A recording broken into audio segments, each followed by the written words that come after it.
सम्पूर्णमा नमस्कार। खास गरी आज मैले चाहिँ दक्षिण कोरियासँग सम्बन्धित एउटा भिडियो बनाइरहेको छु। खास गरी जुन EPS शाखा ग्वार्कोले एउटा भर्खर मात्रै नोटिस जारी गरेको छ, त्यसको बारेमा चाहिँ आफूले बुझेको र त्यो सूचनामा आधारित रहेर आजको भिडियो चाहिँ बनाइरहेको छु। खास गरी मैले पछिल्ला समयहरूमा दक्षिण कोरियासँग सम्बन्धित विषयहरूलाई चाहिँ उठान गरिरहेको छु र मैले मेरो च्यानलमा निरन्तर चाहिँ तिनै विषयवस्तुहरूको भिडियो सामग्री बनाइरहेको छु र आजको भिडियोतर्फ जाउँ र खास गरी नेपाल सरकार श्रम रोजगार तथा सामाजिक सुरक्षा मन्त्रालय वैदेशिक रोजगार विभाग EPS कोरिया शाखा ग्वार्को ललितपुरले चाहिँ यो रुट इन्डस्ट्री 2025 को कोरियन भाषा परीक्षा सञ्चालन सम्बन्धी सूचना एउटा झिकेको छ।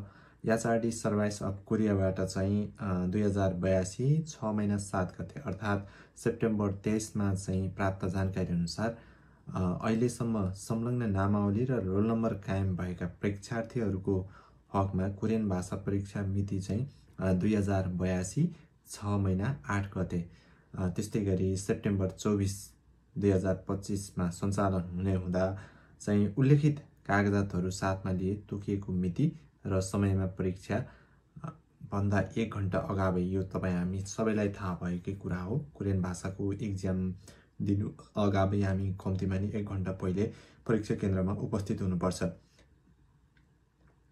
त्यस्तै गरी त्यहाँ हामीले एक्जाम दिँदै गर्दा चाहिँ निर्धारित मिति समय र सेसनमा सङ्कलन राजधानी र रङ्गीन प्रवेश पत्र दर्ता नम्बर परिवर्तन भएकोले पुनः डाउनलोड गर्नुहोला त्यसलाई चाहिँ र उपस्थित हुन सकेमा निजलाई कुनै पनि अवस्थामा परीक्षामा समावेश गराइने छैन भनेर यो नोटिसमा चाहिँ लेखिएको छ। तपाईहरूलाई आवश्यक पर्ने जुन सकल राजधानी त्यस्तै गरी रङ्गीन प्रवेश पत्र दर्ता नम्बरको त्यो चाहिँ नभइकन चाहिँ तपाईँ परीक्षा हलमा जानुभयो भने तपाईहरूले एक्जाम दिन पाउनुहुने छैन। त्यस्तै गरी परीक्षा सम्बन्धी अन्य जानकारी चाहिँ निम्नानुसार जनाइएको छ, जुन एउटा विज्ञप्तिमा उल्लेख गरिएको छ।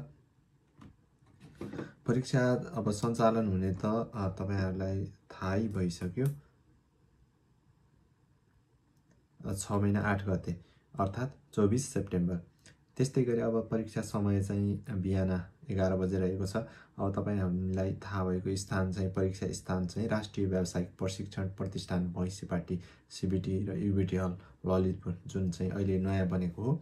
त्यस्तै गरी मोबाइल फोन, PDA, इलेक्ट्रिक डिस्टेनरी त्यस्तै गरी स्मार्ट वाच लगायतका अन्य विद्युतीय सञ्चारका साधनहरू चाहिँ परीक्षा हलमा चाहिँ लान पाइने छैन।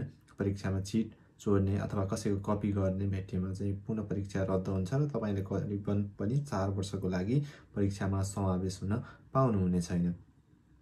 तोकिएको परीक्षा समयभन्दा 1 घण्टा अगावै हुनेछ र ओरिएन्टेसन चाहिँ अलिकति अगाडि हुने हुँदा तपाईँहरू अलि लगभग 2 घण्टा आसपासमा चाहिँ पुग्नुहोला र यो भयो जुन दक्षिण कोरियाले पछिल्लो समयमा जुन रुट इन्डस्ट्री 2025 को चाहिँ कोरियन भाषाको लागि सञ्चालन गर्ने सम्बन्धमा सूचना जारी गरेको छ र तपाईहरू अहिले अध्ययन गरिरहनु भएकोले त्यही अनुसार चाहिँ आफ्नो तयारी गर्नुहोला र आजको यो छोटो जानकारी यति नै रहेको छ।